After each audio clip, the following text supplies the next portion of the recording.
And so when you say to your kid, it doesn't matter whether you win or lose, it matters how you play the game, what you're saying is, don't forget, kid, that what you're trying to do here is to do well at life. And you need to practice the strategies that enable you to do well at life while you're in any specific game.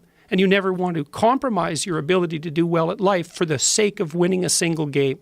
And there's a deep ethic in that, and it's the ethic of reciprocity in games. Part of the reason that we're so obsessed with sports is because we like to see that dramatized, like the person we really admire as an athlete isn't only the person who wins. We don't like the narcissistic winners. They're winners, and that's a plus. But if they're narcissistic, they're not good team players, they're only out for themselves, then we think, well, you're a winner in the narrow sense, but your character is suspect. You're no role model, even though you're a winner. And it's because we're looking for something deeper.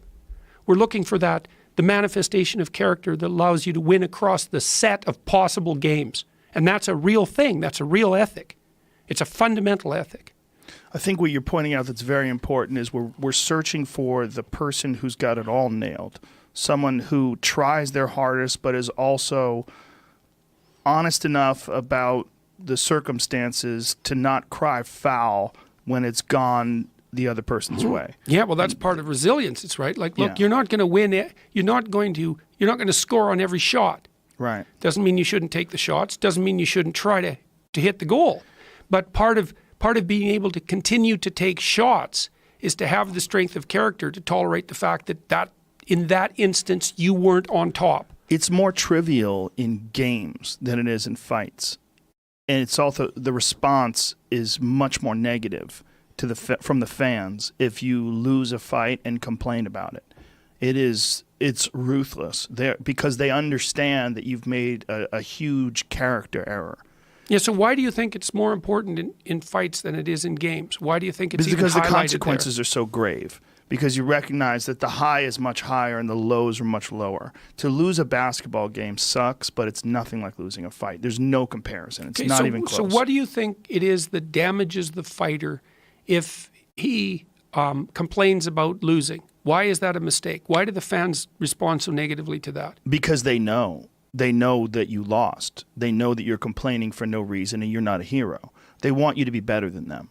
They want you to be the person that has the courage to step into a cage or a ring or wherever whatever the format is you're competing, and to do something that's extremely difficult. Mm-hmm. And when you do that, they hold you to a higher standard. Right, to lose with grace. Yes, and when you fall, especially if you were a champion, that is one of the most disappointing things ever, when a champion complains. Right. And it is, response is horrific from the audience. Okay, so that's a great example. So let's imagine, what does the person who loses something important with grace do?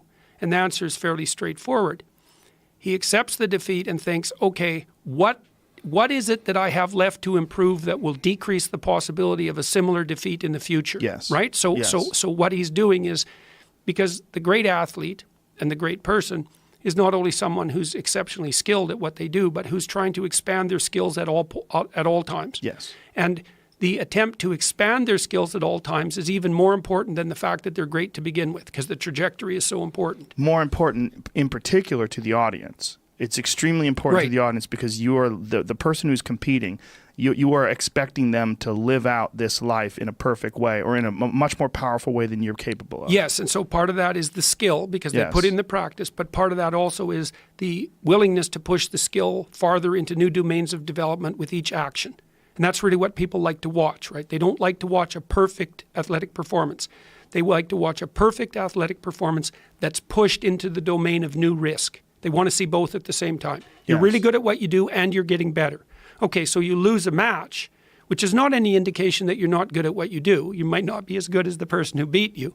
But if you lose the match and then whine, what you've done is sacrifice the higher order principle of constant improvement of your own skills. Yes. Because you should be analyzing the loss and saying, the reason I lost, insofar as it's relevant to this particular time and place, is the insufficiencies I manifested that defeated me.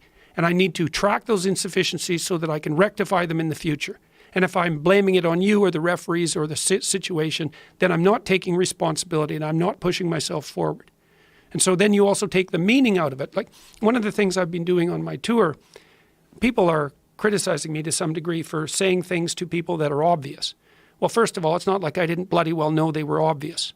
when I wrote those What rules. things you would- Well, the rules in my book, for example, stand up straight with your shoulders back. Treat yourself like you're someone responsible for helping.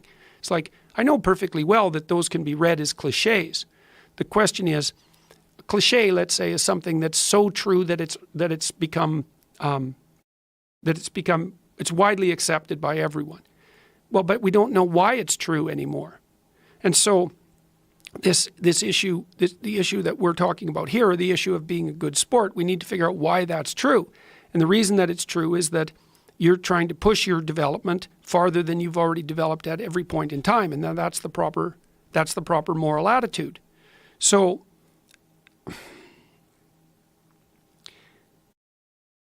when you see an athletic performance where someone is pushing themselves beyond what they are, you see someone dramatizing the process of proper adaptation. It isn't the skill itself, it's the extension of the skill. And when you see someone acting like a bad sport, then they're sacrificing that. And so they're sacrificing the higher for the lower, and no one likes that.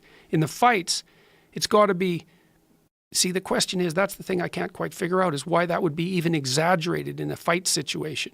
And you said it's because the stakes are so high. Yeah, the consequences of victory or defeat, they're just so much greater. Your health is on the line. It's one of the rare things that you do where your health is on the line, your physical health. Right. So there are more extreme victories and more extreme defeats. And so the morality that's associated with defeat is more extreme. Exactly. Because there's more on the line. Yeah, exactly. Yeah, that makes sense. And the way people treat the champions, it's a very different thing.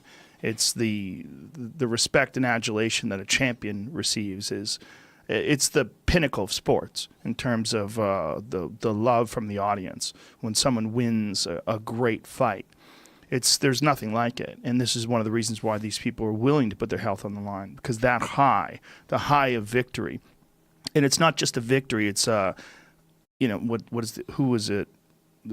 Who said victory is really the victory over the lesser you. It's the victory over